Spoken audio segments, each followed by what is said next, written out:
শুভ শারদিয়া সকলকে। দুর্গাপুজো উপলক্ষে আমি একটা ব্যাগের রিভিউ নিয়ে চলে আসলাম, একটা মোবাইল ব্যাগ। এই দিদিভাই বানাতে দিয়েছিল ব্যাগটা, দিদিকে দিলাম ব্যাগটা। দিদি কেমন লেগেছে ব্যাগটা দেখে বলবে। দিদির ডিমান্ড ছিল যে একটা ব্যাগ করে দিতে হবে যেটাতে আমার দুটো মোবাইল ধরবে। দারুণ হয়েছে, সত্যি ভীষণ সুন্দর হয়েছে, আমার তো বিশাল পছন্দ হয়েছে।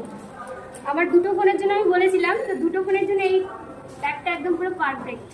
রেগুলার ইউজের জন্য খুব ভালো, রেগুলার হোক বাইরে হোক সব জায়গায় ইউজ করার জন্য খুব সুন্দর। থ্যাংক ইউ এত সুন্দর একটা জিনিস বানিয়ে দেওয়ার জন্য আমাকে। দিদির ব্যাগটা খুব পছন্দ হয়েছে। তোমরাও যদি চাও এই ধরনের ব্যাগ বানাতে, কাস্টমাইজ ব্যাগ, আমার সঙ্গে অবশ্যই যোগাযোগ করতে পারো। যেগুলো ড্রেসের সাথে দারুণ লাগবে, জিন্স টপ হোক কুর্তি হোক সব কিছুর সাথে। আমি অ্যাকচুয়ালি এটা একটু বড় বানিয়েছি যাতে আমি এইভাবে করতে পারি, আমার গাড়ি চালানোর জন্য একদম পুরো পারফেক্ট। থ্যাংক ইউ, অনেক ধন্যবাদ এত সুন্দর একটা, এত কষ্ট করে আমার জন্য বানিয়ে দেওয়ার জন্য।